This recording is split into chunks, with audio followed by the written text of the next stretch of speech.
The UAE now believes that given that it has Israel in its right arm and it has America in its left arm, it can actually push and headbutt the Saudis. It can go against the Saudis. It can challenge the Saudis. And the reason the UAE believes this is because other smaller Gulf states have challenged the Saudis and they've been able to push Saudi back.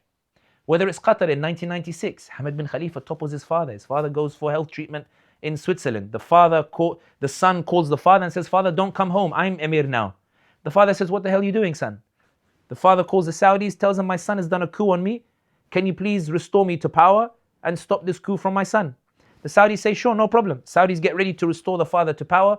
The son calls the Americans, Hamad bin Khalifa, says to the Americans, I am willing to establish ties with the Israelis, willingly. Not peace treaty the way the Egyptians did when they were forced into it.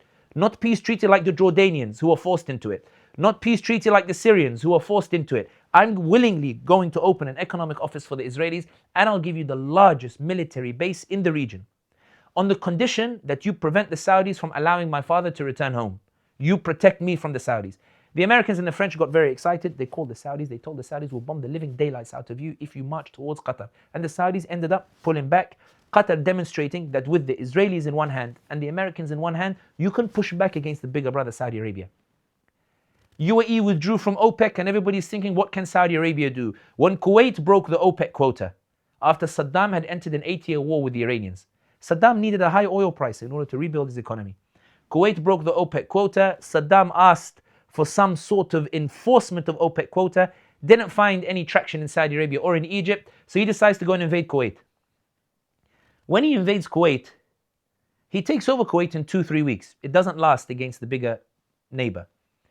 But the Kuwaitis call in the Americans, and the Americans come in Operation Desert Storm, and not only do they drive the Iraqis out of Kuwait, Iraq disintegrates into what it is today: Kurds in the north, pro-Iran militias in the east and southeast, and you have the Sunni tribes in the west, some of them allied with the Iranians, but divided effectively into 3, with the prime minister chosen not from the Iraqi people, but chosen from negotiated settlements between the Iranians and between the Americans.